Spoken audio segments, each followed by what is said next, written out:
നമുക്ക് ഇന്നത്തെ ധ്യാനം പ്രാർത്ഥനയോടുകൂടി ആരംഭിക്കാം.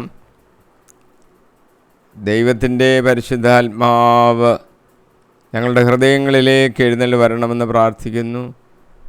ഇന്ന് ധ്യാനിക്കുന്ന വചനങ്ങൾ പരിശുദ്ധാത്മാവ് തന്ന് കർത്താവെ അതുതന്നെ സംസാരിക്കാനും അത് ഞങ്ങളുടെ ആത്മീയമായ ജീവിതത്തിന് പ്രചോദനം നൽകാനും ഇടയാക്കണമേ. നിന്നോട് ചേർന്നിരിപ്പാനും നീ ഞങ്ങളിൽ വസിക്കുവാൻ ഇടയാക്കണമേ. ആഴമായ അർത്ഥതലങ്ങളിലേക്ക് പരിശുദ്ധാത്മാവ് ഞങ്ങളെ കൂട്ടിക്കൊണ്ടു പോകണമേ.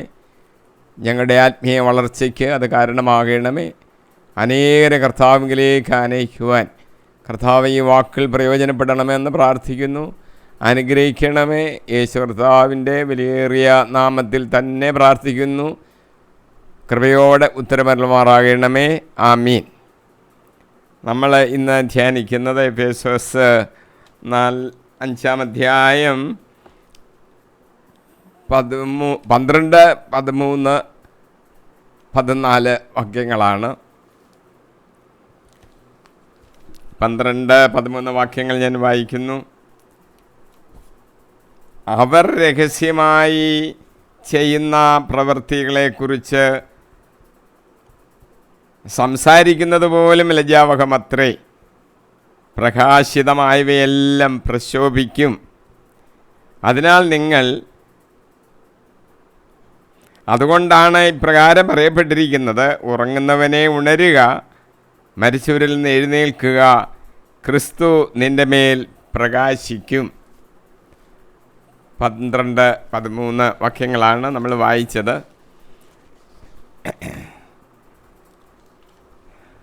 പാപം ചെയ്തു കഴിഞ്ഞാൽ മനുഷ്യന് ഒരു ചിന്തയുണ്ട്, ഓടി ഒളിക്കണമെന്ന്. കാരണം അവൻ്റെ അന്ധക്കരണങ്ങൾ അവനെ അങ്ങനെ പ്രേരിപ്പിക്കുകയാണ്. പ്രകാശത്തിന് മുൻപാകെ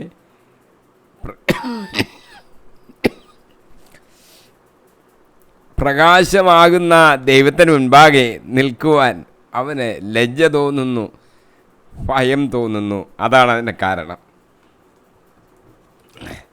ഈ പ്രവണത അടുത്ത കാലത്തുണ്ടായതല്ല. ആദം മുതൽ ഇങ്ങോട്ട് നോക്കുമ്പോൾ നമുക്ക് കാണുവാൻ സാധിക്കും, ഓടി ഒളിക്കണമെന്നുള്ള ആ ചിന്ത അന്ന് മുതലേ ഉണ്ട്. തിന്നരുത് എന്ന് ദൈവം കൽപ്പിച്ചിരുന്ന ഫലം തിന്നു കഴിഞ്ഞപ്പോൾ അപ്പോൾ അവർ പാപം ചെയ്തിരിക്കുകയാണ്. അവർ ഒളിച്ചിരിക്കാൻ നോക്കുകയാണ്. പുറപ്പാട് പുസ്തകം 3:8 പറയുന്നു, വെയിൽ ആറിയപ്പോൾ ദൈവമായ കർത്താവ് തോട്ടത്തിൽ ഉലാത്തുന്നതിൻ്റെ ശബ്ദം അവർ കേട്ടു. പുരുഷനും ഭാര്യയും അവിടുത്തെ മുമ്പിൽ നിന്ന് മാറി തോട്ടത്തിലെ മരങ്ങൾക്കിടയിൽ ഒളിച്ചു. ആദ്യമേ ഇങ്ങനെ സംഭവിച്ചു. പിന്നെ പുറപ്പാടിൻ്റെ അനുഭവങ്ങളിൽ നമ്മളിങ്ങനൊരു സംഭവം വായിക്കുന്നു. ആഖാൻ എന്ന് പറയുന്ന ആൾ ചെയ്ത തെറ്റ്. യൂദാ വംശത്തിൽപ്പെട്ട ആളാണ്. അദ്ദേഹം തൻ്റെ ആ പാപം ജോഷുവയുടെ മുമ്പിൽ ഏറ്റു പറഞ്ഞു. ജോഷുവയുടെ പുസ്തകം 7-ാം അധ്യായം 20, 21 വാക്യങ്ങളിൽ നമുക്കത് കാണുവാൻ സാധിക്കും. ഇസ്രായേലിൻ്റെ ദൈവമായ കർത്താവിനെതിരെ ഞാൻ പാപം ചെയ്തു പോയിരിക്കുന്നു. അദ്ദേഹം ഏറ്റുപറയുകയാണ്, ഞാൻ ചെയ്തത് ഇതാണ്: കൊള്ളവസ്തുക്കളുടെ കൂടെ ഷീനാറിൽ നിന്നുള്ള അതിവിശിഷ്ടമായ ഒരു മേലങ്കിയും 200 ഷെക്കൽ വെള്ളിയും 50 ഷെക്കൽ തൂക്കവുമുള്ള ഒരു സ്വർണ്ണക്കട്ടിയും ഞാൻ കണ്ടു. മോഹം തോന്നി ഞാൻ അവ എടുത്തു. വെള്ളി ഏറ്റവും അടിയിലായി. അവയെല്ലാം എൻ്റെ കൂടാരത്തിനുള്ളിൽ കുഴിച്ചിടുകയും ചെയ്തു. എടുക്കരുതെന്ന് പറഞ്ഞതാണ്, പക്ഷേ മോഹമുണ്ടായി, എടുത്തു, കുഴിച്ചിട്ടു സ്വന്തം കൂടാരത്തിൽ. പക്ഷേ അത് ഏറ്റുപറയാൻ അദ്ദേഹം തയ്യാറായി എന്നുള്ളത് വേറൊരു അനുഗ്രഹമായ കാര്യമാണ്. എന്തെല്ലാം എടുത്തത്? ഒരു മേലങ്കി, ഷീനാറിൽ നിന്നുള്ളതാണ്, അതിവിശിഷ്ടമായൊരു മേലങ്കി ഇരിക്കട്ടെ എന്ന് വിചാരിച്ചു. 200 ഷെക്കൽ വെള്ളി, 50 ഷെക്കൽ തൂക്കമുള്ള സ്വർണ്ണക്കട്ടി കൂടാരത്തെ കൊണ്ടങ്ങ് കുഴിച്ചിട്ടു. അവിടെ ഇരിക്കട്ടെ എന്ന് വിചാരിച്ചു. ഇതാണ് മനുഷ്യൻ്റെ തന്ത്രങ്ങൾ. ഒളിച്ചു വെക്കണം, ഒളിച്ചു മാറിയിരിക്കണം, ആരും അറിയത്തില്ല എന്നൊരു ചിന്ത. അറിയത്തില്ല എന്നുള്ള ചിന്ത ശരിയാകത്തില്ലെന്ന് ഇപ്പോഴത്തെ അനുഭവങ്ങളിൽ കൂടെ നമുക്ക് മനസ്സിലാകുന്നുണ്ട്. സുഭാഷിതങ്ങളിൽ ഇങ്ങനെ പറഞ്ഞിട്ടുണ്ട്. സുഭാഷിതങ്ങൾ 28:13, തെറ്റുകൾ മറച്ചു വയ്ക്കുന്നവന് ഐശ്വര്യം ഉണ്ടാകുകയില്ല, അവ ഏറ്റു പറഞ്ഞ് പരിത്യജിക്കുന്നവന് കരുണ ലഭിക്കും. ഇത് പ്രത്യേകം നമ്മൾ ശ്രദ്ധിക്കണം. പ്രത്യേകിച്ച് നോയമ്പുകാലത്ത് ശ്രദ്ധയിലുണ്ടായിരിക്കണം. തെറ്റുകളൊക്കെ ചെയ്ത് കഴിഞ്ഞിട്ട് അത് ഏറ്റുപറയാനെങ്കിലും നമുക്ക് മനസ്സുണ്ടാകണം. തെറ്റ് ചെയ്തു, അത് ശരിയാണെന്നും പറഞ്ഞ് നടക്കരുത്. അത് മറച്ചു വെക്കുകയും വേണ്ട. ദൈവത്തിൻ്റെ മുൻപാകെ അത് ഏറ്റുപറയണം. ദൈവം ഏതായാലും അത് കാണാതിരിക്കത്തില്ലല്ലോ. നമ്മൾ ആരോടാണോ തെറ്റ് ചെയ്തത് അവരോട് നമ്മളെ കുറ്റം സമ്മതിക്കണം. ഞാൻ ചെയ്തു പോയി, ക്ഷമിക്കണം, ദൈവമേ എന്നോട് ക്ഷമിക്കണമേ, ഏറ്റുപറയണം. മറച്ചു വെച്ചിട്ട് കാര്യമൊന്നുമില്ല, മറച്ചു വയ്ക്കാൻ സാധ്യമല്ല. ഏശയ്യാ പ്രവാചകൻ ഇങ്ങനെ അരുളി ചെയ്തിരിക്കുന്നു. ഏശയ്യാ 29:15, തങ്ങളുടെ ആലോചനകളെ കർത്താവ് കാണാതെ അഗാധത്തിൽ ഒളിച്ചു വയ്ക്കുകയും തങ്ങളുടെ പ്രവൃത്തികൾ അന്ധകാരത്തിൽ നടത്തുകയും ചെയ്യുന്ന ഞങ്ങളെ ആര് കാണും, ഞങ്ങളെ ആരറിയും എന്ന് ചോദിക്കുകയും ചെയ്യുന്നവർക്ക് ദുരിതം. ഞങ്ങളിതൊക്കെ ചെയ്തത് ആര് കാണാനാ, ഞങ്ങളാണെന്ന് ആരറിയും എന്ന് വിചാരിച്ച് അങ്ങനെ നടക്കുന്നവരുണ്ട്. അവർക്ക് ദുരിതം. രഹസ്യ പാപങ്ങൾ മറച്ചു വയ്ക്കാൻ പാടില്ല. അങ്ങനെ മറച്ചു വയ്ക്കുന്നതിനെ എതിരായിട്ട് ബൈബിളിലെ ചില മുന്നറിയിപ്പുകളൊക്കെ നൽകിയിട്ടുണ്ട്. ദൈവമായ കർത്താവിന് അഹിതമായ കാര്യങ്ങൾ ഇസ്രായേൽ ജനം രഹസ്യമായി പലതും ചെയ്തു. അവർ പൂജാഗിരികൾ നിർമ്മിച്ചു, അക്ഷേരാപ്രതിഷ്ഠകൾ സ്ഥാപിച്ചു. അവർ ദുഷ്പ്രവർത്തികൾ ചെയ്ത് കർത്താവിനെ കോപിപ്പിച്ചു. വിഗ്രഹാരാധന അവർ അനുഷ്ഠിച്ചു. ചെയ്യാൻ പാടില്ലാത്ത കാര്യങ്ങൾ ചെങ്കടൽ കടത്തി ഇപ്പുറത്ത് കൊണ്ടുവന്ന അവരുടെ യഥാർത്ഥ ജീവനുള്ള യഹോവയായ ദൈവത്തെ മറന്നിട്ട് കാളക്കൊട്ടയുണ്ടാക്കാൻ തുടങ്ങിയവർ പിന്നെയും ആ തെറ്റിലേക്ക് അങ്ങ് പോവുകയാണ്. അവർ പൂജാഗിരികൾ നിർമ്മിക്കുക, മറ്റ് ദേവന്മാർക്ക് അക്ഷേരായുടെ പ്രതിഷ്ഠകൾ ഉണ്ടാക്കുകയാണ്, ദുഷ്പ്രവർത്തികൾ ചെയ്യുകയാണ്, വിഗ്രഹാരാധന നടത്തുകയാണ്. വിഗ്രഹാരാധന നടത്തുന്ന ഒരു ജനത്തിൽ നിന്ന് നമ്മൾ വേർതിരിഞ്ഞ് നിൽക്കണം എന്ന ബൈബിൾ വളരെ വ്യക്തമായിട്ട് പഠിപ്പിക്കുന്നുണ്ട്. അവരുമായിട്ടൊരു പങ്ക് ചേരരുത്. ചില പ്രത്യേക സന്ദർഭങ്ങളിൽ, സമ്മേളനങ്ങളിൽ അവരുടെ ഹിന്ദുമത ആചാരാനുഷ്ഠാനങ്ങൾ നടത്തുന്നിടത്ത് ക്ഷണിക്കപ്പെടുമ്പോൾ ഞാൻ പോകാതിരിക്കുന്നത് എങ്ങനെയാണെന്ന് വിചാരിച്ച് ചിലരങ്ങ് ചെല്ലും.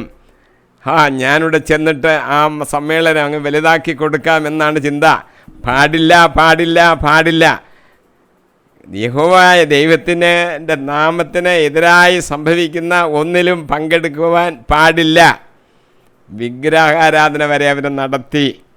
2 രാജാക്കന്മാർ 17:18 പറയുന്നു, കർത്താവ് ഇസ്രായേലിൻ്റെ നേരെ ക്രുദ്ധനായി അവരെ തൻ്റെ കൺമുമ്പിൽ നിന്ന് നീക്കിക്കളഞ്ഞു. വിഗ്രഹാരാധന അർപ്പിക്കുന്നു, അവർക്ക് എന്നെ വേണ്ട. യഹോവയുടെ കൺമുമ്പിൽ നിന്ന് അവരെ നീക്കിക്കളഞ്ഞു. സങ്കീർത്തനം 90:8-9 പറയുന്നു, ഞങ്ങളുടെ അകൃത്യങ്ങൾ ഞങ്ങളുടെ മുമ്പിൽ ഉണ്ട്, ഞങ്ങളുടെ രഹസ്യപാപങ്ങൾ അങ്ങയുടെ മുഖത്തിൻ്റെ പ്രകാശത്തിൽ വെളിപ്പെടുന്നു. രഹസ്യമായി ഞങ്ങൾ ചെയ്ത പാപങ്ങളാണ് രഹസ്യപാപങ്ങളെന്ന് ഞങ്ങൾ പറഞ്ഞുകൊണ്ടിരിക്കുക. പക്ഷെ അങ്ങയുടെ കണ്ണിൻ്റെ മുമ്പിൽ അവ പ്രകാശിതമാകുകയും മാറുകയാണ്. മറച്ചു വെക്കുക സാധ്യമല്ല. ഞങ്ങളുടെ ദിനങ്ങൾ അങ്ങയുടെ ക്രോധത്തിൻ്റെ നിഴലിൽ കടന്നു പോകുന്നു. ഞങ്ങളുടെ വർഷങ്ങൾ ഒരു നെടുവീർപ്പ് പോലെ അവസാനിക്കുന്നു. വളരെ വർഷങ്ങൾ ജീവിച്ചിരുന്ന ഒന്നും നമ്മൾ ചിന്തിച്ച് വിഷമിക്കേണ്ട, അഹങ്കരിക്കുകയും വേണ്ട. ആ വർഷങ്ങളൊക്കെ ഒരു നെടുവീർപ്പ് ഇടുന്നത് പോലെ അവസാനിക്കുന്നതേ ഉള്ളൂ. നമുക്ക് വേണ്ടി കരുതി വച്ചിരിക്കുന്ന എവർലാസ്റ്റിംഗ് ലൈഫ്, നിത്യജീവൻ, അത് പ്രാപിക്കണം. ഇവിടെ വിഷമിക്കാനൊന്നുമില്ല. ഇവിടെ നമുക്ക് വരുന്ന കുരിശുകളെ എടുത്ത് യേശുവിനെ അനുഗമിക്കുക, നിത്യജീവൻ പ്രാപിക്കുവാൻ യോഗ്യരായി തീരുക. ദൈവം നമ്മുടെ പാപത്തെയെല്ലാം അറിയുന്നു. ജോബ് പറയുകയാണ്, ജോബ് 10:14, ഞാൻ പാപം ചെയ്താൽ അങ്ങ് എന്നെ ശ്രദ്ധിക്കുന്നു, എൻ്റെ അതിക്രമങ്ങൾക്ക് എന്നെ ശിക്ഷിക്കാതെ വിടുന്നുമില്ല. യിരെമ്യാ പ്രവാചകൻ 2:22 ഇങ്ങനെ പറയുന്നു, എത്രയേറെ താളിയും കാരവും തേച്ച് കുളിച്ചാലും എൻ്റെ പാപക്കറ എൻ്റെ മുമ്പിലുണ്ടായിരിക്കും എന്ന് ദൈവമായ കർത്താവ് അരുളി ചെയ്യുന്നു. നിൻ്റെ പാപക്കറ എൻ്റെ മുമ്പിൽ ഉണ്ടായിരിക്കും. ദൈവമായ കർത്താവ് അരുളി ചെയ്യുകയാണ്. താളി ഇട്ട് കുളിച്ചു, കാരം തേച്ചു എന്നൊന്നും ചെയ്താലൊന്നും ഇത് പോകുന്ന കാര്യമല്ല. താളിയുടെ കാര്യവും കാരത്തിൻ്റെ കാര്യവും പറയാൻ അന്നത്തെ കുളിക്ക് ഉപയോഗിക്കുന്ന വസ്തുക്കൾ അതായിരുന്നായിരിക്കും. ഇന്ന് ഇതിനെക്കാട്ടിൽ വാസനയുള്ള എത്രയോ സാധനങ്ങൾ കുളിക്കുന്നതിനും കുളി കഴിഞ്ഞിട്ട് ഉപയോഗിക്കുന്നതിനും ഒക്കെ മനുഷ്യന് ഉപയോഗപ്പെടുത്തുന്നത്. പക്ഷെങ്കിൽ പാപത്തിൻ്റെ കറ അതുകൊണ്ടൊന്നും ഇല്ലാതായി പോകുന്നില്ല. നല്ല സുഗന്ധ വസ്തുക്കളൊക്കെ ദേഹത്തടിച്ചേച്ച് എവിടെയെങ്കിലും ആൾക്കാരുടെ മുമ്പിൽ നിൽക്കുമ്പോൾ എന്നെ അവർ നല്ലവരായിട്ട് കരുതിക്കൊള്ളൂ എന്ന് വിചാരിച്ചാലും ഹൃദയത്തിൻ്റെ ഉള്ളറകൾ അറിയുന്ന ദൈവം അവനെ വ്യക്തമായിട്ട് അറിയുന്നുണ്ട് എന്ന് മനസ്സിലാക്കിക്കോണം. യിരെമ്യാ 16:17 പറയുന്നു, അവരുടെ പ്രവൃത്തികൾ ഞാൻ കാണുന്നുണ്ട്, അവ എനിക്ക് അജ്ഞാതമല്ല. അവരുടെ അകൃത്യങ്ങൾ എൻ്റെ കണ്ണുകൾക്ക് ഗോപ്യവുമല്ല. എന്നെ കാണാതെ, എൻ്റെ കണ്ണ് കാണാതെ മറിച്ച് ഏതെങ്കിലും ചെയ്യാമെന്നൊക്കെ അവർ വിചാരിച്ചാൽ സാധ്യമാകത്തില്ല. എസെക്കിയേൽ 11:5 പറയുന്നു, കർത്താവിൻ്റെ ആത്മാവ് എൻ്റെ മേൽ വന്ന് എന്നോട് കൽപ്പിച്ചു, കർത്താവ് അരുളി ചെയ്യുന്നു എന്ന് പറയുക, ഇസ്രായേൽ ഭവനമേ, നിങ്ങളിങ്ങനെ വിചാരിക്കുന്നു, നിങ്ങളുടെ മനസ്സിൽ ഉദിക്കുന്നതെല്ലാം ഞാൻ അറിയുന്നു. നിങ്ങളുടെ മനസ്സിൽ ഉദിക്കുന്നതെല്ലാം ഞാൻ അറിയുന്നു. ഹോസിയ 7:2 പറയുന്നു, അവരുടെ ദുഷ്കർമ്മങ്ങൾ ഞാൻ ഓർക്കുന്നുവെന്ന് അവർക്ക് ചിന്തയില്ല. അവരുടെ പ്രവൃത്തികൾ അവരെ വലയം ചെയ്തിരിക്കുന്നു, അവ എൻ്റെ കൺമുമ്പിലുണ്ട്. ആമോസ് 5:12 പറയുന്നു, നിങ്ങളുടെ അതിക്രമങ്ങൾ എത്രയെന്നും നിങ്ങളുടെ പാപങ്ങൾ എത്ര ഗൗരവമേറിയതെന്നും എനിക്കറിയാം. നിങ്ങൾ നീതിമാന്മാരെ പീഡിപ്പിക്കുകയും കോഴ വാങ്ങുകയും നിരാലംബർക്ക് നീതി നിഷേധിക്കുകയും ചെയ്യുന്നു. അന്ന് മാത്രമല്ല, ഇന്നത്തെ സംഭവമാണ്. അന്നത്തെക്കാട്ടിൽ കൂടുതലായി ഇന്ന് സംഭവിക്കുന്നു എന്ന് വേണം കരുതുവാൻ. പാപം വെളിവാകും. കായേൽ ആബേലിനെ വയലിൽ വെച്ചാ കൊന്നത്. കർത്താവ് കായേലിനോട് നിന്റെ സഹോദരൻ എവിടെ എന്ന് ചോദിച്ചു. എനിക്കറിഞ്ഞുകൂടാ എന്നവൻ മറുപടി പറഞ്ഞു. സഹോദരനെ കാവൽക്കാരനാണോ ഞാൻ? ഇതാണ് കായേൽ ചോദിച്ചത് ദൈവത്തോട്. ഉൽപ്പത്തി 4:10 പറയുന്നു, എന്നാൽ കർത്താവ് പറഞ്ഞു, നീ എന്താണ് ചെയ്തതെന്ന് നിന്റെ സഹോദരൻ്റെ രക്തം മണ്ണിൽ നിന്ന് എന്നെ വിളിച്ച് കരയുന്നു. ശ്രദ്ധിക്കണം ഈ കാര്യങ്ങൾ. കായേൽ ചോദിച്ചത്, എൻ്റെ സഹോദരൻ്റെ കാവൽക്കാരൻ ഞാനാണോ? കായേൽ അന്ന് ചോദിച്ചു. ഇന്നും മനുഷ്യൻ അത് തന്നെ ചോദിക്കുന്നത്. എൻ്റെ സഹോദരനോട് എനിക്ക് എന്താ ബന്ധം? അവനെ സംരക്ഷിക്കേണ്ടത് ഞാനാണോ? അവൻ്റെ കാര്യങ്ങൾ ഞാനാണോ നോക്കേണ്ടത്? ഞാൻ അവൻ്റെ കാവൽക്കാരനാണോ? അവനെക്കുറിച്ച് നമുക്ക് ചിന്തയില്ല. കർത്താവ് അങ്ങനെയല്ല പറഞ്ഞത്. നീ നിന്നെ സ്നേഹിക്കുന്ന പോലെ നിൻ്റെ അയൽക്കാരനെയും നിൻ്റെ സഹോദരനെയും സ്നേഹിക്കുക. നിന്നെപ്പോലെ തന്നെ വേറൊരാളായിട്ടല്ല കണക്കാക്കേണ്ടത്. നിനക്ക് വിശക്കുന്നെങ്കിൽ അവനും വിശക്കുന്നു, നിനക്ക് വിഷമമുണ്ടാകുമ്പോൾ അവനും വിഷമമുണ്ടാകുന്നു. നിന്നെപ്പോലെ കരുതണം അവനെയും, വേറൊരാളായിട്ടല്ല. അങ്ങനെ സ്നേഹിക്കാനാ കർത്താവ് പറഞ്ഞത്. അത് കായേലിന് അന്ന് മനസ്സിലായിരുന്നില്ല. എന്നിട്ട് കർത്താവ് പറഞ്ഞത് എന്താണെന്നറിയാമോ? നിൻ്റെ സഹോദരൻ്റെ രക്തം മണ്ണിൽ നിന്ന് എന്നെ വിളിച്ച് കരയുന്നു. ആ രക്തം കരയുകയാണ്. സഹോദരൻ്റെ രക്തം, കരയുന്ന രക്തം മണ്ണിൽ വീണ് കിടക്കുകയാണ്. അതെന്നെ അവിടെ കരയുന്നു. അത് കാണാതിരിക്കാൻ എനിക്കൊക്കത്തില്ലെന്നാണ് കർത്താവ് പറഞ്ഞതിൻ്റെ അർത്ഥം. നമ്മൾ നമ്മുടെ സഹോദരന്മാരുടെ രക്തം ചിന്തപ്പെടാൻ ഇടയാക്കിയിട്ടുണ്ടെങ്കിൽ ആ രക്തം കർത്താവിൻ്റെ സന്നിധിയിലേക്ക് ചെന്നിട്ടുണ്ട്, നിലവിളിക്കും. അതുകൊണ്ട് നമ്മൾ ശ്രദ്ധാപൂർവം ഇരിക്കണം. സഹോദരൻ്റെ കാവൽക്കാരനാണോ എന്ന ചോദ്യത്തിന് അതേ, ഞാൻ എൻ്റെ സേവകനാണ് എന്ന് മനസ്സിലാക്കി പ്രവർത്തിക്കുവാൻ നമുക്ക് മനസ്സുണ്ടാകണം. വേറൊരു സംഭവം നമ്മൾ ജോസഫിൻ്റെ ജീവിതത്തിൽ നമുക്ക് കാണുവാൻ സാധിക്കും. ജോസഫിനോട് സഹോദരന്മാർ 11 പേരുണ്ടല്ലോ, അവർ ചെയ്തത് എന്താണെന്ന് നമുക്കറിയാം. അനേക വർഷങ്ങൾക്ക് ശേഷം ഈ കാര്യമെല്ലാം വെളിപ്പെട്ട് വന്നു. ഉൽപ്പത്തി 42-ന്റെ 21-22 വാക്യങ്ങൾ. ജോസഫിൻ്റെ സഹോദരന്മാർ തമ്മിൽ പറഞ്ഞു, ഇത് നമ്മുടെ സഹോദരനോട് നാം ചെയ്തതിൻ്റെ ഫലമാണ്. തീർച്ച അവൻ അന്ന് കേണപേക്ഷിച്ചിട്ടും അവൻ്റെ പ്രാണസങ്കടം കണ്ടിട്ടും നമ്മൾ അവന് ചെവി കൊടുത്തില്ല. അതുകൊണ്ടാണ് ഈ ദുരിതം നമുക്കിപ്പോൾ വന്നിരിക്കുന്നത്.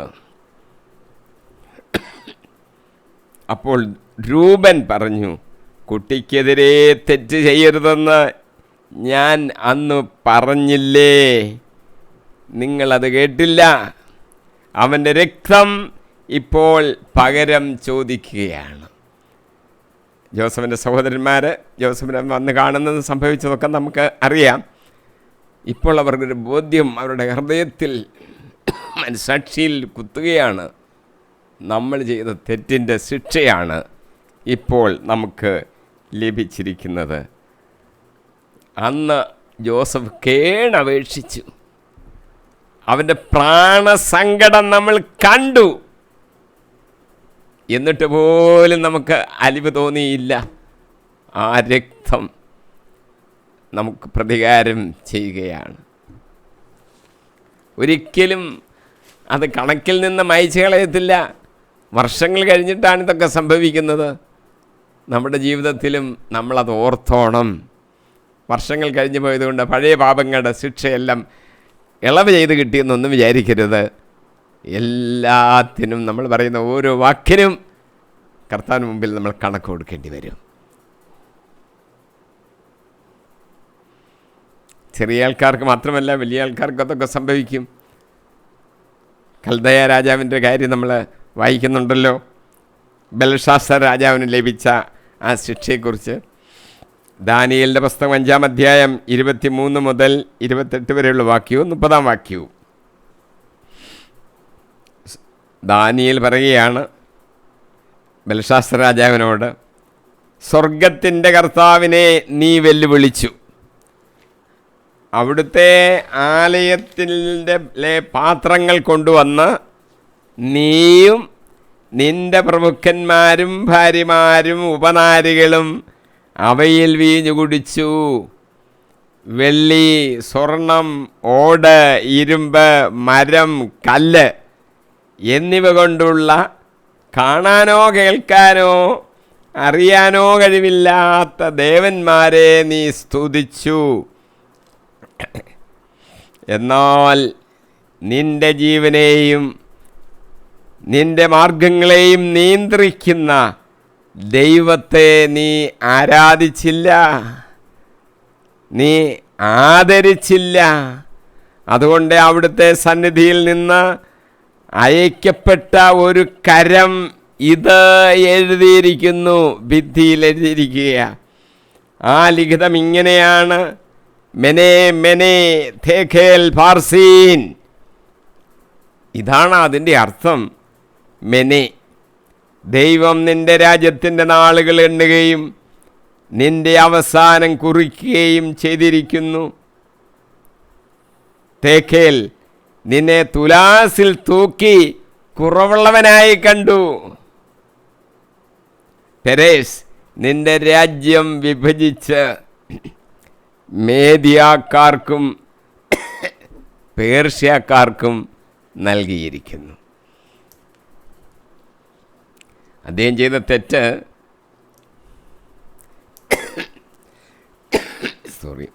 ദേവാലയത്തെ പാത്രങ്ങൾ കൊണ്ടുവന്നു, അത് ഉപയോഗിച്ച് ഇവരെല്ലാവരും കൂടെ അതിൻ്റെ അകത്ത് വീഞ്ഞു കുടിക്കുന്നു, ദേവന്മാരെ സ്തുതിക്കുക. ആ ദേവന്മാരെങ്ങനെയുള്ളതാണ്? കേൾക്കാനോ കാണാനോ കഴിവില്ലാത്ത ഉണ്ടാക്കി വച്ചിരിക്കുന്ന ഒരു വിഗ്രഹങ്ങൾ, വെള്ളി, സ്വർണം, ഓട്, ഇരുമ്പ്, മരം, കല്ല് കൊണ്ടൊക്കെ ഉണ്ടാക്കുന്നത്. എന്നിട്ട് അതിനെ സ്തുതിക്കുക. ഇല്ല, ഇത് അന്നവർക്ക് അറിയാൻ വയ്യാത്തതുകൊണ്ട് സംഭവിച്ചതാണോ? അല്ല, ഇന്ന് എല്ലാം അറിയാമെന്ന് ചിന്തിക്കുന്ന ഇന്നത്തെ ജനം പോലും, വലിയ ആത്മീയരെന്ന് കരുതുന്ന ആൾക്കാർ പോലും ജീവനില്ലാത്ത വിഗ്രഹങ്ങളുടെ മുമ്പിൽ തല വണങ്ങി നിൽക്കുന്നത് നമുക്ക് കാണുവാൻ സാധിക്കും. പാടില്ലാത്ത കാര്യം.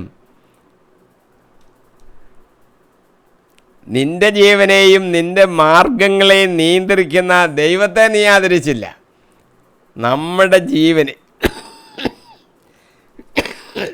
നമ്മുടെ മാർഗങ്ങളെയും ആരാണ് നിയന്ത്രിക്കുന്നത്? യഹോവയായ ദൈവം. ആ ദൈവത്തെ നമ്മൾ ആദരിക്കുന്നുമില്ല.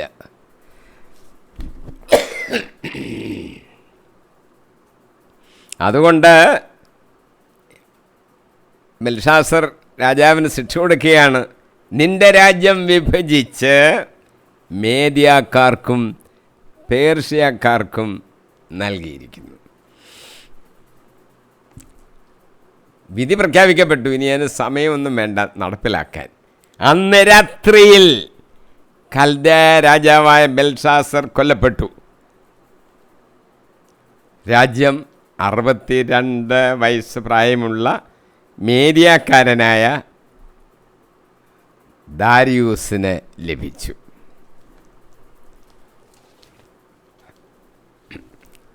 അടുത്ത വാചകം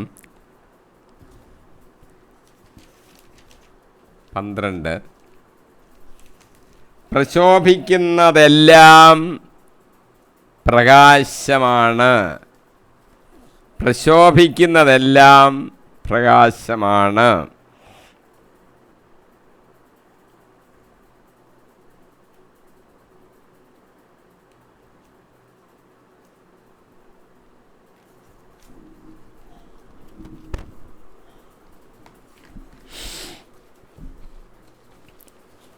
ഒരു വസ്തുവിൻ്റെ യഥാർത്ഥ ആകാരവും സ്വഭാവവും വെളിപ്പെടുത്തുന്ന എന്തിനേയും നമ്മൾ വെളിച്ചം എന്ന് വിളിക്കുന്നു.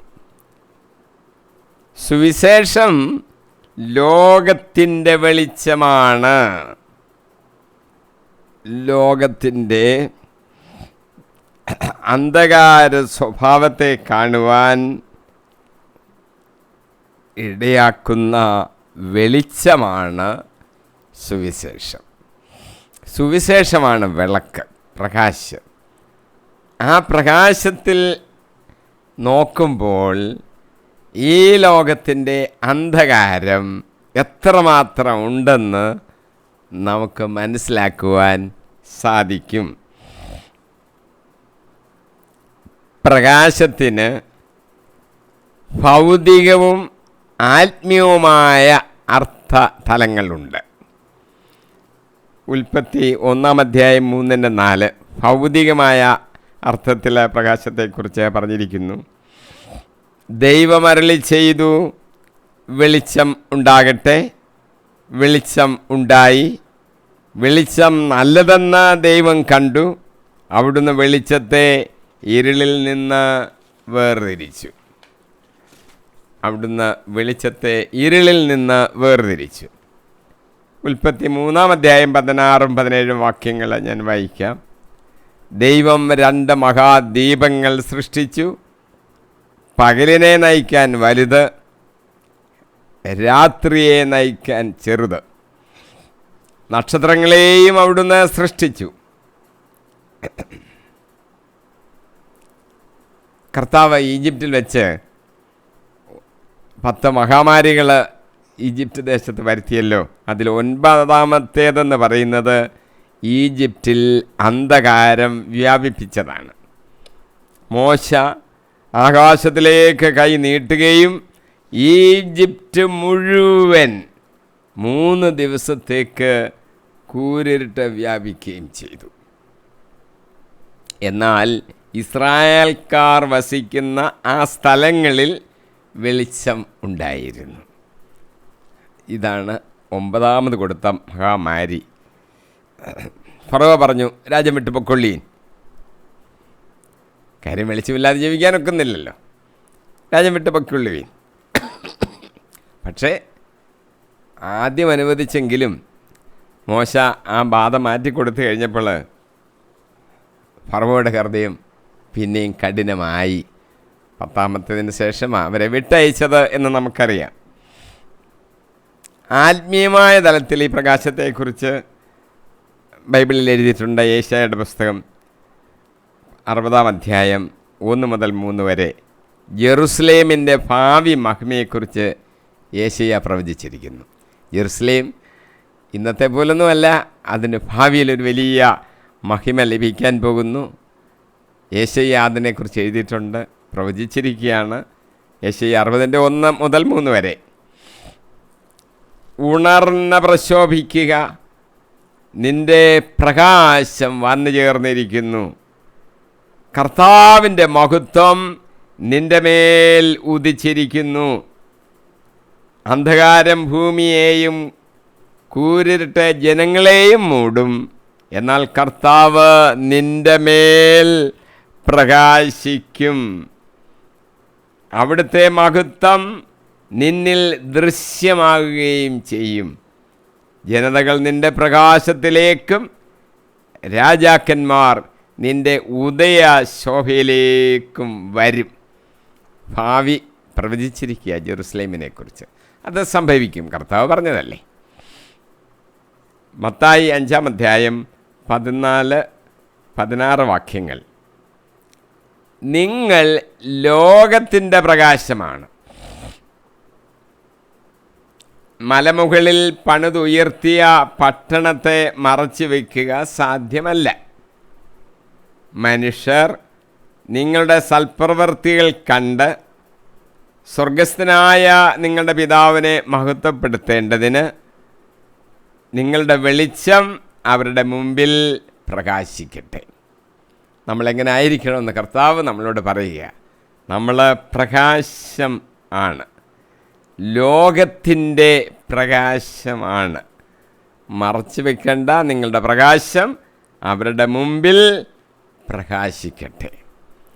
യേശു കർത്താവ് ലോകത്തിൻ്റെ പ്രകാശം, ദൈവം ലോകത്തിൻ്റെ പ്രകാശം, യേശു കർത്താവ് ലോകത്തിൻ്റെ പ്രകാശം. ഇപ്പോൾ യേശു കർത്താവ് നമ്മളോട് പറയുന്നു, നിങ്ങൾ ലോകത്തിൻ്റെ പ്രകാശം, പ്രകാശിക്കണം, മങ്ങരുത് എന്ന് ചുരുക്കം. അപ്പസ്തോല പ്രവൃത്തികൾ 13:47 കർത്താവ് ഞങ്ങളോട് ഇങ്ങനെ കൽപ്പിച്ചിരിക്കുന്നു, ഭൂമിയുടെ അതിർത്തികൾ വരെ രക്ഷ വ്യാപിപ്പിക്കേണ്ടതിന് വിജാതിയർക്ക് ഒരു ദീപമായി നിന്നെ ഞാൻ സ്ഥാപിച്ചിരിക്കുന്നു. പൗലോസിനെ കുറിച്ച് പറഞ്ഞതാണ്. ഫിലിപ്പിയർ 2:15 നമ്മൾ വായിക്കാം. ഫിലിപ്പിയർ 2:15 പൗലോസ് നിർദ്ദേശിക്കുകയാണ്, നിങ്ങൾ നിർദോഷരും നിഷ്കളങ്കരുമായി തീർന്ന് വഴിപിഴച്ചതും വക്രതയുള്ളതുമായ തലമുറയുടെ ഇടയിൽ കുറ്റമറ്റ ദൈവമക്കളാകട്ടെ. അവരുടെ മധ്യേ ലോകത്തിൽ നിങ്ങൾ വെളിച്ചമായി പ്രകാശിക്കുകയും ചെയ്യട്ടെ. നമ്മൾ നിർദോഷരായിരിക്കണം, നിഷ്കളങ്കരായിരിക്കണം. ലോകം വഴിപിഴച്ചതും വക്രതയുള്ളതുമാണ്, അതിനെക്കുറിച്ചല്ല. നമ്മൾ നിഷ്കളങ്കരും നിർദോഷരുമായിരിക്കണം. അപ്പോൾ നമ്മൾ ലോകത്തിൻ്റെ മധ്യത്തിൽ ഒരു പ്രകാശമായി മാറും. 1 തെസ്സലോനിക്ക 5:5 പറയുന്നു, നിങ്ങൾ എല്ലാവരും പ്രകാശത്തിൻ്റെയും പകലിൻ്റെയും പുത്രന്മാരാണ്. നമ്മിൽ ആരും തന്നെ രാത്രിയുടെയോ അന്ധകാരത്തിൻ്റെയോ മക്കൾ അല്ല.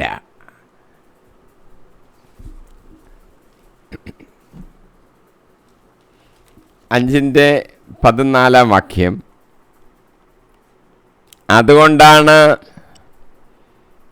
ഇപ്രകാരം പറയപ്പെട്ടിരിക്കുന്നത്, ഉറങ്ങുന്നവനെ ഉണരുക, മരിച്ചവരിൽ നിന്ന് എഴുന്നേൽക്കുക, ക്രിസ്തു നിന്റെ മേൽ പ്രകാശിക്കും. 14 വാക്യമാണ്.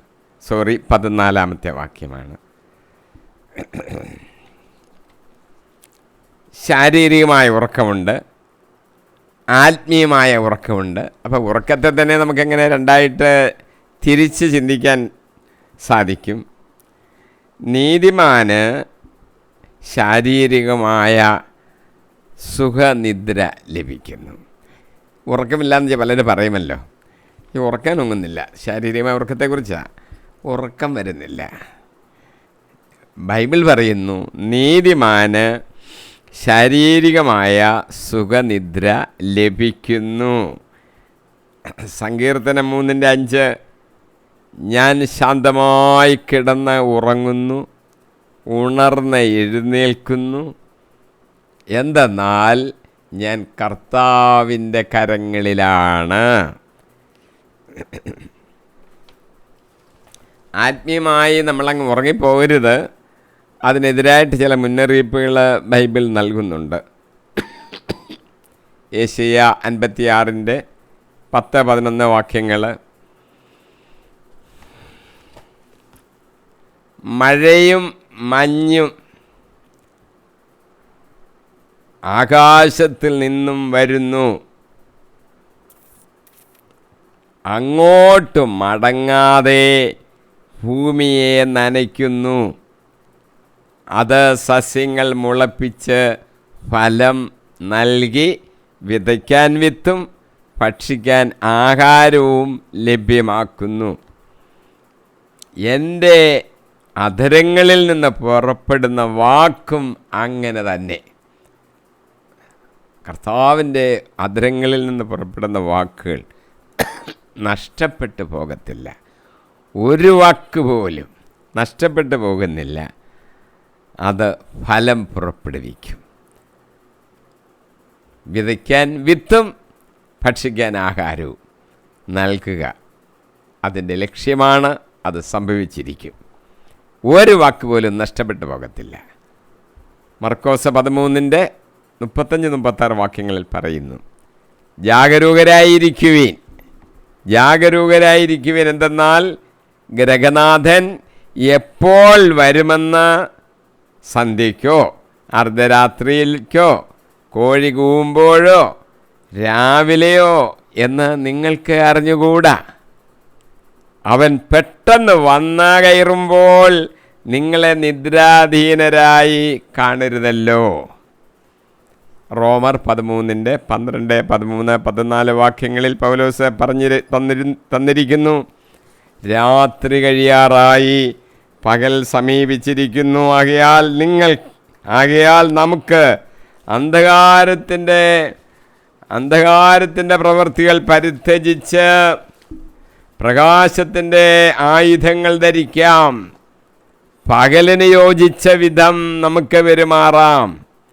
സുഖലോലുപതയിലോ മദ്യലഹരിയിലോ അവിഹിത വേഴ്ചകളിലോ വിഷയാശക്തിയിലോ കലഹങ്ങളിലോ അസൂയയിലോ വ്യാപരിക്കരുത്. പ്രത്യുത കർത്താവായ യേശുക്രിസ്തുവിനെ ധരിക്കുവീൻ. ദുർമോഹങ്ങളിലേക്ക് നയിക്കത്തക്ക വിധം ശരീരത്തെപ്പറ്റി ചിന്തിക്കാതിരിക്കുവീൻ. ശരീരത്തെപ്പറ്റി ആവശ്യമില്ലാത്ത രീതിയിൽ അങ്ങ് ചിന്തിച്ചുകൊണ്ടിരിക്കരുത്. അത് ദുർമോഹങ്ങളിലേക്ക് നമ്മളെ നയിക്കും. 1 തെസ്സലോനിക്ക 5:8-11 വരെയുള്ള വാക്യങ്ങൾ. പകലിൻ്റെ മക്കളായ നമുക്ക് വിശ്വാസത്തിൻ്റെയും സ്നേഹത്തിൻ്റെയും കവചവും രക്ഷയുടെ പ്രത്യാശയാകുന്ന പടത്തൊപ്പിയും ധരിച്ച് സുബോധമുള്ളവരായിരിക്കാം. എന്തെന്നാൽ നാം ക്രോധത്തിനിരയാകണമെന്നല്ല, നമ്മുടെ കർത്താവായ യേശുക്രിസ്തുവിലൂടെ രക്ഷ പ്രാപിക്കണമെന്നാണ് ദൈവം നിശ്ചയിച്ചിട്ടുള്ളത്. ഉറക്കത്തിലും ഉണർവിലും നാം അവനോട് ഒന്നിച്ച് ജീവിക്കേണ്ടതിനാണ് അവൻ നമുക്ക് വേണ്ടി മരിച്ചത്. അതിനാൽ നിങ്ങളിപ്പോൾ ചെയ്യുന്നത് പോലെ തന്നെ തമ്മിൽ ആശ്വസിപ്പിക്കുകയും പരസ്പര ഉന്നമനത്തിന് വേണ്ടി യത്നിക്കുകയും ചെയ്യുവീൻ. ഉറക്കത്തിലാന്നേലും ഉണർവിനാന്നേലും നാം അവനോട് ഒപ്പം ജീവിക്കേണ്ടവരാ. നമ്മൾ പരസ്പരം ആശ്വസിപ്പിക്കണം, പരസ്പര ഉന്നമനത്തിന് വേണ്ടി പ്രവർത്തിക്കുകയും വേണം. മരണമെന്ന് പറയുന്നത് എപ്പോഴാണ് വരുന്നത് നമുക്കറിയത്തില്ലല്ലോ, പക്ഷെ അത് സാർവത്രികമായ ഒരു സംഭവമാണ്. ജോബ് ഇങ്ങനെ നമ്മളോട് പറയുന്നു. ജോബ് 30:23 അങ്ങനെ മരണത്തിലേക്കും എല്ലാ ജീവികൾക്കും വിധിച്ചിരിക്കുന്ന ഭവനത്തിലേക്കും കൊണ്ടുപോകും എന്ന് എനിക്കറിയാം. സങ്കീർത്തനം 49:10 പറയുന്നു, ജ്ഞാനി പോലും മരിക്കുമെന്നും മണ്ടനും മന്ദബുദ്ധിയും ഒന്നുപോലെ നശിക്കുമെന്നും തങ്ങളുടെ സമ്പത്ത് അന്യർക്കായി ഉപേക്ഷിച്ചു പോകുമെന്നും അവർ കാണും. സഭാപ്രസംഗി 8:8 പറയുന്നു, പ്രാണനെ പിടിച്ചു നിർത്താനോ മരണസമയം നിശ്ചയിക്കാനോ ആർക്ക് കഴിയും? യുദ്ധസേവനത്തിൽ നിന്ന് വിടുതലില്ല. ദുഷ്ടതയ്ക്ക് അടിമയായവരെ അത് മോചിപ്പിക്കുകയില്ല. റോമർ 5:12 ഒരു മനുഷ്യൻ മൂലം പാപവും പാപം മൂലം മരണവും ലോകത്തിൽ പ്രവേശിച്ചു. അപ്രകാരം എല്ലാവരും പാപം ചെയ്തതുകൊണ്ട് മരണം എല്ലാവരിലും വ്യാപിച്ചു. മനുഷ്യൻ ഒരു പ്രാവശ്യം മരിക്കണം. ഇതാണ് ദൈവത്തിൻ്റെ ആ തീരുമാനം. ഹെബ്രായ ലേഖനം 9:27 പറഞ്ഞിരിക്കുന്നു, മനുഷ്യൻ ഒരു പ്രാവശ്യം മരിക്കണം. നീതിമാൻ്റെ മരണം ആഗ്രഹിക്കത്തക്കതാണ്. ഒന്ന്, അത് ഭയരഹിതമാണ്.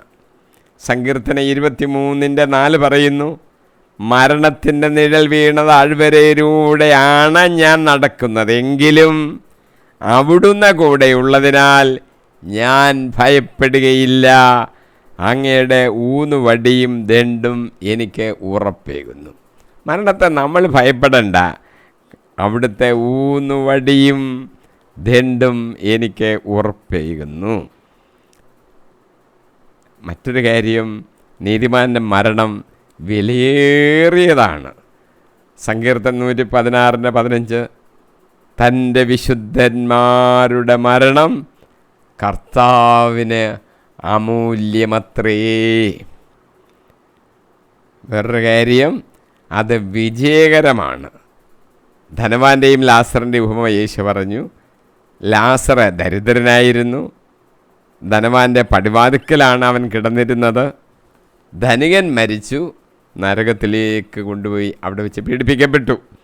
ലൂക്ക 16:22 പറയുന്നു, ആ ദരിദ്രൻ മരിച്ചു, ദൈവദൂതന്മാർ അവനെ അബ്രാഹത്തിൻ്റെ മടിയിലേക്ക് സമർപ്പിച്ചു. വേറൊന്ന്, നമ്മൾ കർത്താവിന് സ്വന്തമായിട്ട് ജീവിക്കുകയാണ്. അതുപോലെ തന്നെ നമ്മൾ മരിക്കുന്നതും കർത്താവിന് സ്വന്തമായി മരിക്കുകയാണ്.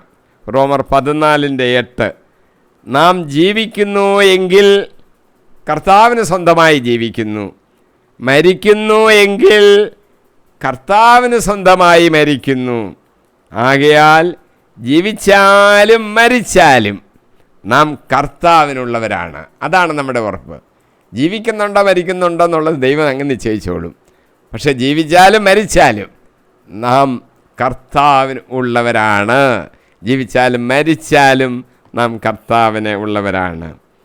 ഈ മരണമെന്ന് പറയുന്നൊരു വലിയ നേട്ടമാണ്. ഫിലിപ്പിയർ 1:21 പൗലോസ് എഴുതിയിരിക്കുക, എനിക്ക് ജീവിതം ക്രിസ്തുവും മരണം നേട്ടവുമാണ്. എനിക്ക് ജീവിക്കുന്നത് ക്രിസ്തു, മരണമോ അത് നേട്ടമാണ്. ഇനി മരിച്ചാൽ ചില അനുഗ്രഹങ്ങൾ നമുക്ക് കിട്ടും.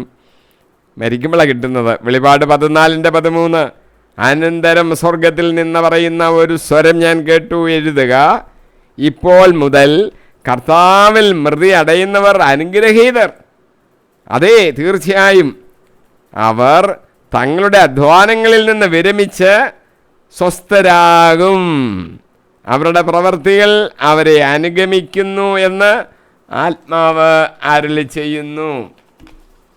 നമ്മൾ ചെയ്യുന്ന പ്രവൃത്തികളൊക്കെ നമ്മളെ അനുഗമിക്കും. കണക്കുണ്ട്, എല്ലാത്തിനും കണക്കുണ്ട്.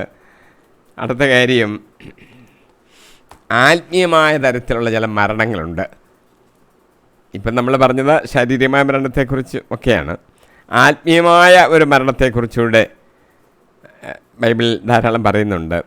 എസെക്കിയേൽ ഇങ്ങനെ പ്രവചിച്ചിരിക്കുന്നു. എസെക്കിയേൽ 18:4 എല്ലാവരുടെയും ജീവൻ എൻ്റേതാണ്, പിതാവിൻ്റെ ജീവൻ എന്ന പോലെ പുത്രൻ്റെ ജീവനും എനിക്കുള്ളതാണ്. പാപം ചെയ്യുന്നവൻ്റെ ജീവൻ നശിക്കും.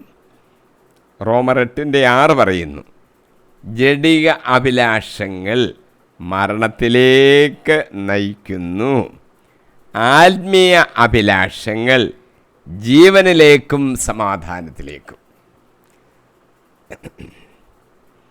പാപത്തിൻ്റെ ശിക്ഷകളെക്കുറിച്ചും ബൈബിൾ ധാരാളം മുന്നറിയിപ്പ് തരുന്നുണ്ട്. സുഭാഷിതങ്ങൾ 21:16 വിവേകത്തിൻ്റെ മാർഗത്തിൽ നിന്ന് വ്യതിചലിക്കുന്നവൻ മരിച്ചവരുടെ ഇടയിൽ ചെന്ന് പാർക്കും. പാപത്തിൽ ഒരാൾ മൃതനാകുന്നതിനെ സംബന്ധിച്ച് ധൂർത്തപുത്രൻ്റെ ഉപമയിൽ യേശു കർത്താവ് വ്യക്തമാക്കിയിട്ടുണ്ട്. ഇളയ മകൻ തൻ്റെ ഓഹരി മുഴുവൻ വാങ്ങിക്കൊണ്ട് ദൂരദേശത്തേക്ക് അങ്ങ് പോയി. അവനവിടെ ധൂർത്തനായിട്ട് ജീവിച്ചു.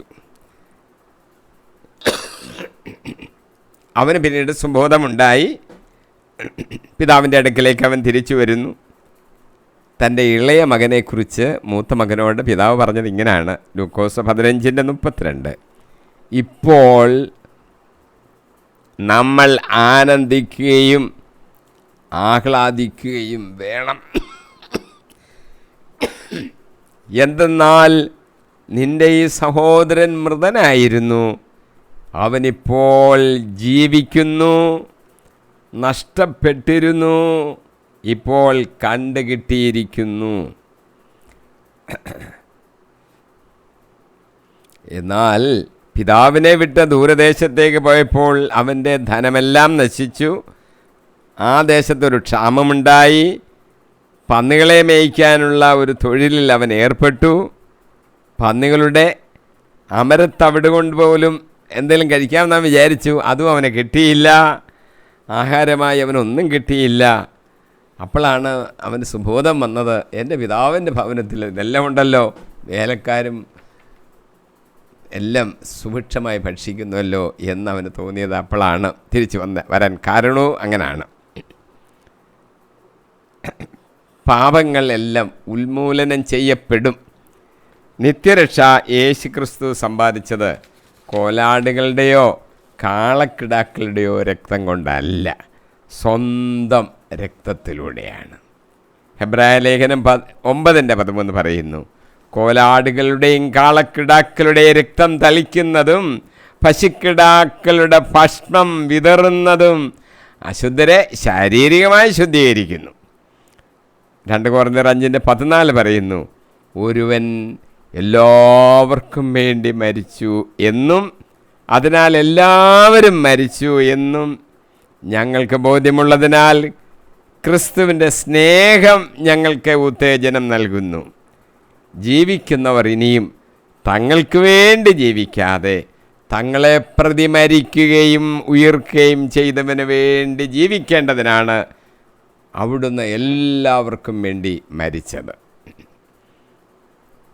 നമ്മുടെ പാപങ്ങളെല്ലാം ക്ഷമിക്കുകയും യേശു ക്രിസ്തുവിനോടുകൂടെ നമ്മളെ ജീവിപ്പിക്കുകയും ചെയ്തതിൽ അവൻ നമ്മോട് കാണിച്ച സ്നേഹം നാം ധ്യാനിക്കുകയും അവനോട് കൃതജ്ഞത ഉള്ളവരായിരിക്കുകയും വേണം. നമ്മളിപ്പോൾ വലിയ നോയമ്പ് ആചരിക്കുകയാണല്ലോ. വലിയ നോയമ്പിൽ നമ്മൾ എന്താണ് ചെയ്യുന്നത്? നമ്മൾ ചെയ്യുന്നത് കർത്താവായ യേശു മരിച്ചതിനെക്കുറിച്ചാണ്, ഉയർപ്പിനെക്കുറിച്ച് നമ്മൾ ചിന്തിക്കും. അവിടെയാണല്ലോ വിജയമുണ്ടാകുന്നത്, മരണത്തിന്മേൽ വിജയം. അവൻ എന്തിനു മരിച്ചു? നമ്മൾ പാപികളായതുകൊണ്ട്. നമ്മൾ മുമ്പേ കേട്ടില്ലേ, കാരവും താളിയും ഒന്നും കൊണ്ട് തേച്ചാലൊന്നും ശുദ്ധീകരിക്കപ്പെടുന്നതല്ല പാപത്തിൽ നിന്നുള്ള നമ്മുടെ കറകളിൽ നമ്മൾ ശുദ്ധീകരിക്കപ്പെടാൻ. അതുപോരാ, അതിന് ജീവരക്തം, യേശു ക്രിസ്തുവിൻ്റെ രക്തം തന്നെ വേണം. അവൻ നമുക്ക് വേണ്ടി കാൽവരിയിൽ മരിച്ചപ്പോൾ ചിന്തിയ രക്തത്താൽ നാം തളിക്കപ്പെടണം.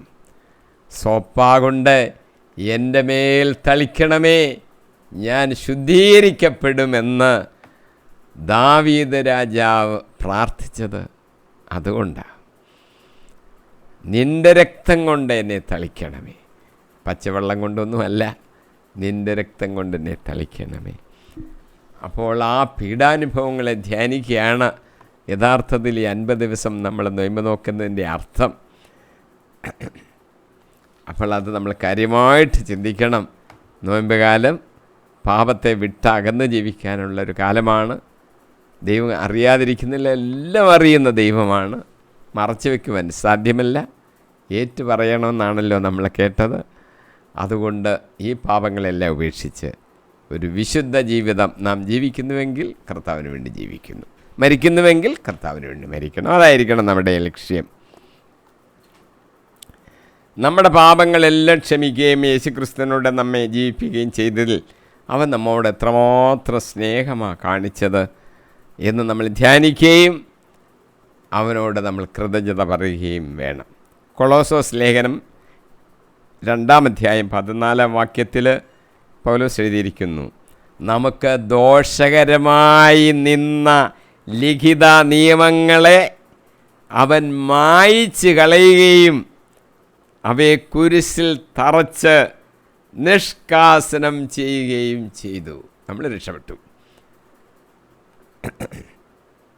ആ ലിഖിത നിയമങ്ങളെ അവൻ മായിച്ച് കളഞ്ഞു, അവയെ കുരിശിൽ തറച്ച് നിഷ്കാസനം ചെയ്യുകയും ചെയ്തു.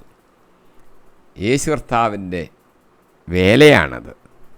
അവനെ നോക്കി നമുക്കും രക്ഷ പ്രാപിക്കാം. ഇന്ന് നാം പഠിക്കുകയും ധ്യാനിക്കുകയും ചെയ്തത് എഫെസോസ് 5:12, 13, 14 വാക്യങ്ങളാണ്. പാപം മറച്ചു വയ്ക്കുവാനുള്ള മനുഷ്യൻ്റെ ചായ്വ് നാം മനസ്സിലാക്കി. പാപം വെളിവാക്കുക തന്നെ ചെയ്യും. ആത്മീയവും ഭൗതികവുമായ അർത്ഥത്തിൽ പ്രകാശത്തെക്കുറിച്ച് നാം പഠിച്ചു. ജെറുസലേമിൻ്റെ ഭാവിയെക്കുറിച്ച് യേശയ്യായുടെ പ്രവചനം നാം കേട്ടു.